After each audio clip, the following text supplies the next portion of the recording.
E agora o resumo final desse módulo, trazendo mais uma vez um resumo sobre os números reais, escrito de uma outra maneira, apontando para os números naturais, os inteiros relativos, os racionais e os irracionais. Os naturais, os inteiros e os racionais vocês já conhecem, já usam bastante. Vejam aí que os racionais é que são diferentes, né? Tem dízimas exatas, dízimas infinitas periódicas, tem a escrita científica, e né, conforme os exercícios que a gente corrigiu. E os irracionais são totalmente diferentes. Não tem nada a ver com os outros. São números bem diferentes. Eu quase ia dizer esquisitos, mas não existe número esquisito. Cada um tem o seu valor. Então, temos aí o número π, famosíssimo, as raízes que não são exatas, todas elas tendo essa característica de parte decimal infinita e não periódica. Para lembrar mais uma vez desses números aí. Os reais constituídos pelos dois conjuntos, irracionais e racionais. Sendo que os racionais, dentro deles, contêm os naturais, contêm os inteiros, as frações, as dízimas periódicas, as dízimas exatas, conforme está esclarecido aí.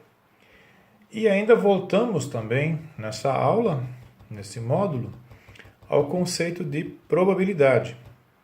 Temos aí que recordar o que é espaço amostral, é o conjunto de todas as possibilidades de um experimento aleatório. Experimento aleatório é um experimento que você não sabe com certeza o que vai ocorrer. Por exemplo, lançar um dado. Você não sabe o que vai ocorrer. Pode ocorrer uma dessas faces, de 1 a 6. Esse número de elementos é o número de elementos do espaço amostral. O espaço amostral é constituído por todas as possibilidades. E se você deseja que algum número ocorra, isso é chamado de evento. Aquilo que você quer que ocorra é um evento. No caso aqui, exemplifiquei um evento que ocorra número menor do que 3, ou seja, 1 ou 2. Como são apenas dois números menores do que 3, eu tenho 2 num total de 6. Portanto, eu tenho 2/6, simplificando 1/3.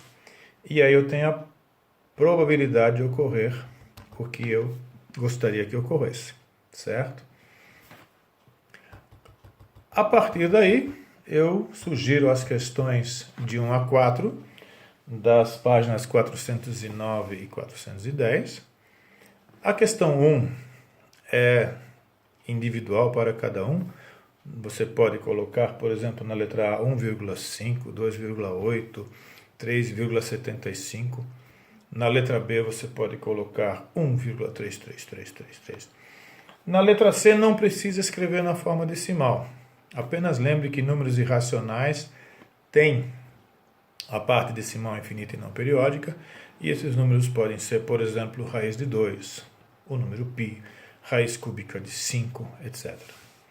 Na questão 2, nós voltamos com o conceito de área do círculo, que também está anotado no arquivo. Lembrem, né? Área do círculo, πr ao quadrado, onde r é o raio, e nessa questão vocês podem usar π igual a 3 para calcular a área do círculo, para determinar qual é a probabilidade de um ponto pertencer aleatoriamente à superfície dessa placa, desde que não pertença ao círculo. Então isso é uma questão de calcular as áreas e com as áreas determinar essa probabilidade. Na questão seguinte, vocês podem pegar esse quadrado e dividi-lo ao meio e vocês vão obter 4 triângulos. A partir daí, vocês terão facilidade em dar continuidade. Na questão 4, prestem atenção ao enunciado e assinalem qual das alternativas é a correta.